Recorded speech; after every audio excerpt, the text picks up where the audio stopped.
we go. The start of the most critical Dolphin season, 20 years or so. Long time, guys. And we got fans don't believe. We got fans that think we're going all the way. And you got a bunch of fans in the middle, a little bit this way, a little bit that way, kind of feel pretty good, but they are in a wait and see. Let's hope. But the reality is this season is going to tell us all we need to know. There's not going to be, we got to wait till 24 to figure it out. We're going to know, is McDaniel the guy for us? He's going to take a big step forward. The penalties are going to drop. We're going to know, is Vic Fangio the right guy to bring in here? Because you're going to see a big change in his defense, and his defense is going to have big-time plays. We're going to know, is Christian Wilkins coming back? We're going to know, is Sealer coming back?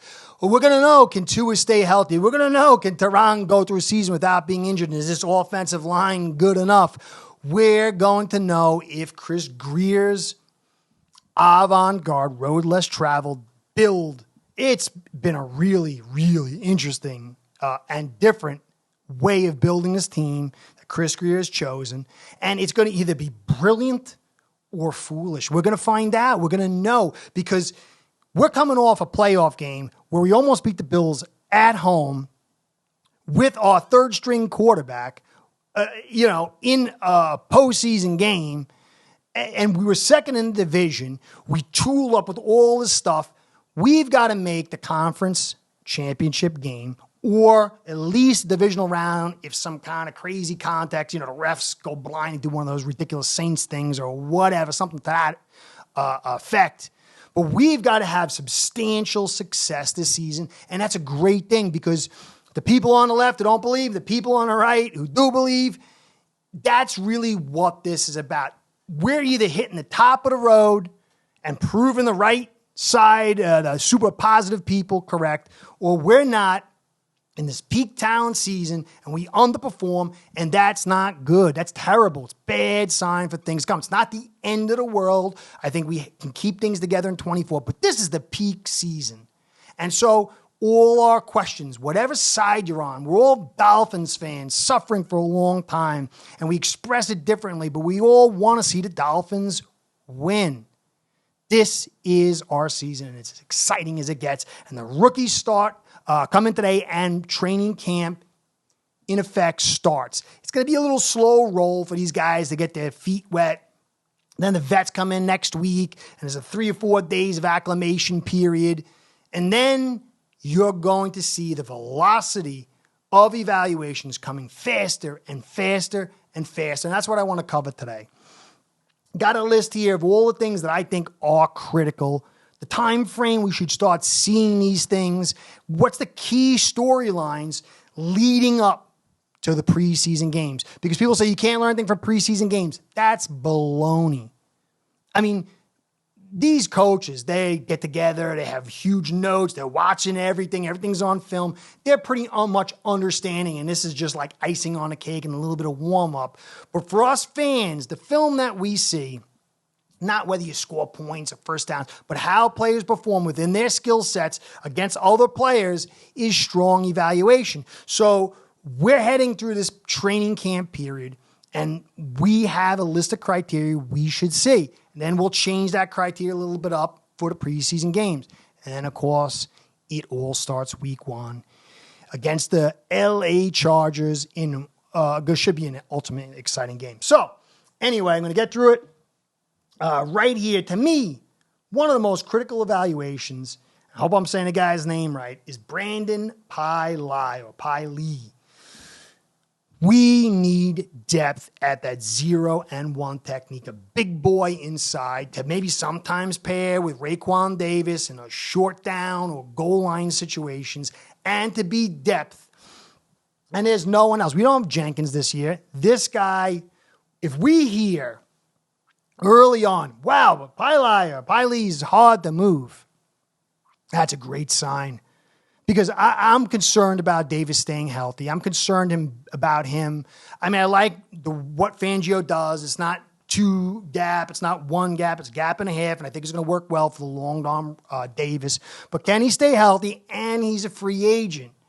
If Brandon can come in here and take this spot as far as being good, solid backup, and occasionally he's taking starting reps, he can give us a lot of cap flexibility next year when we're going to need it. And so I got my eye on him. He's an undrafted free agent, and sometimes we do really well at them. So I'm hoping to see him flash early.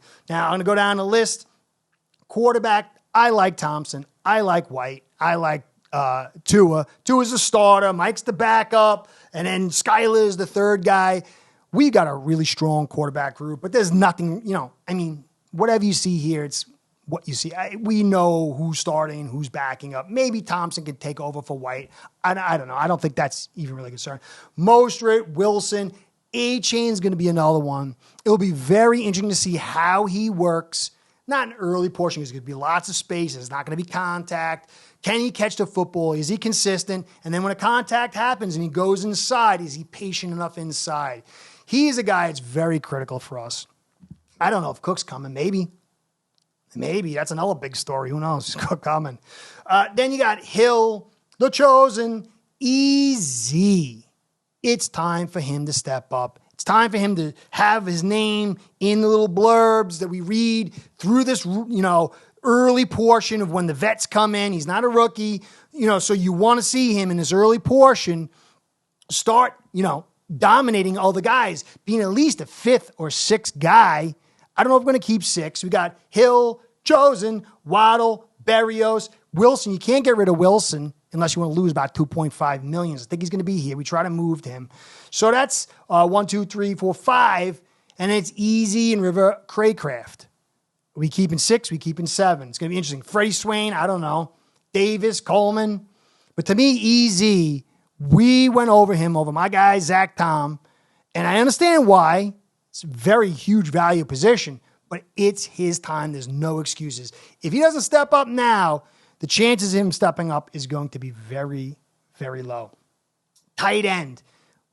Smythe's not going anywhere. Croft, it'll be interesting to see, can he really, he blocks good in certain situations, but does he fit the bill? And then Saubert, is Saubert the guy? Saubert and Smythe are definitely sticking, but Elijah Higgins has a lot of people excited. I understand why, I see that, but he's transitioning from receiver to tight end, even though he's probably not going to line up, on the line of scrimmage, although maybe sometimes.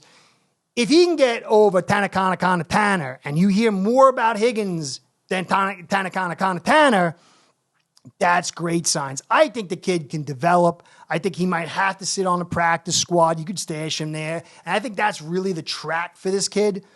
But if he can rise to the occasion, you can hear some stuff about this guy blocking and catching, not all the time, but here and there, that's going to be a great sign. And that's one I'm really looking out for because we are very deficit. We have a huge deficit in our tight end talent department. A lot of journeymen, but no real studs. And he does offer the chance. We brought in Taylor and Hill, undrafted free agents. Higgins got to definitely dominate Taylor and Hill. If not, they'll hold him there because he knows Greer but he won't be that big time thing. Now the offensive line, you can get a pretty good bead early. Is Eichenberg, has he found his strength either through technique to handle power or development of his body? Has Jackson done the same? Because you got Teron, Eichenberg, Williams, Hunt, and Jackson. I don't care what anybody says. I think they're the starters. And that's 5.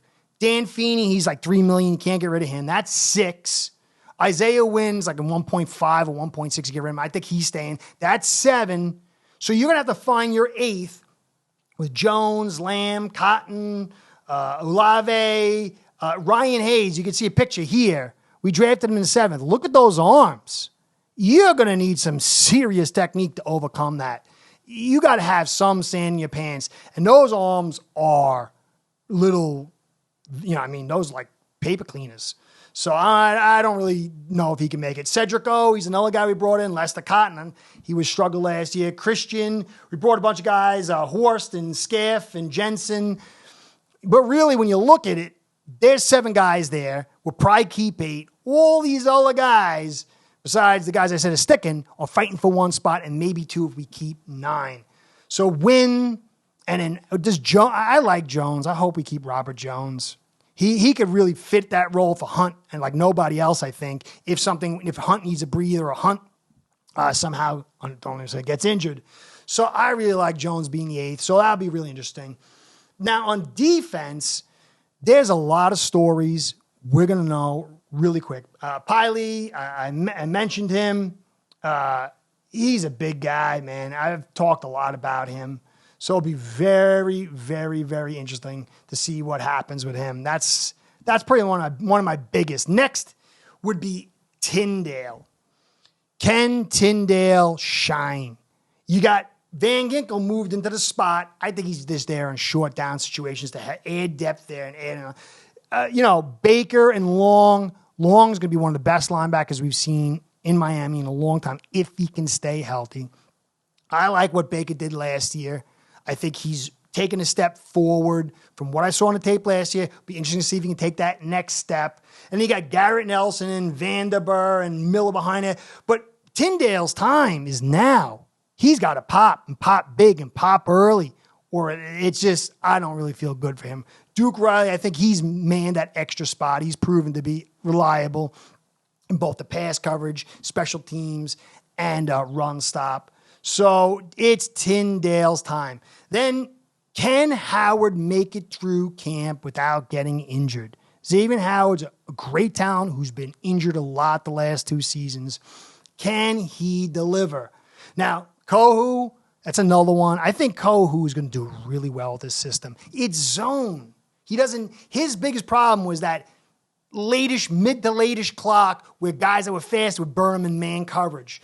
But I think the way he can be physical and jam guys, he could play slot, he could play outside. I'm excited to see what he's going to do, and I think he's going to shine early, but it will be interesting to see if he does that. Then there's Malik Reed, who is big for Fangio. Will he deliver? It'd be very nice. I mean, you look at this rotation. You got Chubb. You've got Agba. I mean, where's Agba? Is he going to go back to 2021 Agba? That's going to be very, very interesting. We won't really know till week 1. But you got Agba, you got Chubb, you got Phillips, and then you add in Malik Reed and Van Ginkel. That's quite the edge rotation, along with these other guys that are lurking around here. And then Brandon Jones, last year of his contract. A lot of people are high on him playing safety. I'm concerned about that mirror safety. Can he play over the top? Is he just a box safety? He's coming off a major injury. It's going to take a little time for him, but he's a major one. McKinley, I like Vernon McKinley III. He played good in coverage. I want to see him. We need that depth at safety. Safety's a little Deshaun Elliott, I think, is going to be solid. Holland, I love Holland. He's going to be really good. Cam Smith, I think we need to be patient with him. He's a guy that I'm not really going to look to see too much stuff out of him till late in training camp and maybe that preseason game because it's a cerebral system. And so we have to be, I think, the most patient of all these young guys with Cam Smith. Running back, A-Chain. Running back is an instinctual position. Is a little bit there. I want to see him pass block. Like I said, I want to see him catch. But Smith, I think he's got to be the most patient. Can Needham come back from injury and be a solid guy? I think so. Keon Crossan, he's a guy I think, you can save $3 million. I think you're going to move off him. He's a special teamer. Can we get one of these other guys to fill his spot and save that money? And then there's Noah. Now, here's the thing. If you get rid of Noah, you're going to lose $2.5 million. And contractually, it's going to be a hit to get rid of him. Can he step forward? A lot more zones might work for him. If Fangio can perform magic on Noah, that is going to be unbelievable, but I don't know. But he's a guy that we have a lot of talent in this cornerback department, and it's going to be a little bit of hit to get rid of him. We got that money, but you want to roll some of that money next year. And so that's another big one. This is the end of the road for Noah and Austin Jackson to see if they're the guys or not. So this is the general overlay. And the velocity is a lot of these guys, these younger guys, second-year guys, they need to shine pretty soon. I'm going to try to make a practice. So I'm going to try to get a good practice, maybe a scrimmage, and see for myself, because you get these reports and some really good reports out there, but we need depth. We need young guys to step up so we can have cap relief, so we can make this a 23, 24, and if we really find some of these guys step up, a 25 run. So this is where I'm at as far as early in camp. I don't think I got everything. There's a lot of stuff else I wanted to cover, but it could have gone on for a long time. So let me know what I missed. I want to give you guys a shout out. As always, thank you for stopping by. I want to give a shout out to you and to Ace Bread, my sponsor, because without the two of you, this show ain't going down. Ace Per Head's betting software is the premier white label platform for bookies to manage their players and grow their sportsbook operation. Click the link in the description below to get set up in minutes. Ask for the Curtis promo and get a special introductory discount. So I want to thank you for stopping by. This is probably the most exciting season that we're going to have in a long time. This is critical. This is Crossroads 2023 for Miami Dolphins. Let's see how it plays out. And we're going to be able to be sure of where we are by season's end. Let's hope it's a positive place. Let's hope it's a positive place. Curtis saying thanks for stopping by. Catch you next time. Be well. Start building your own online sportsbook today by getting signed up with aceperhead.com service that'll allow you to book action on sports from all around the world.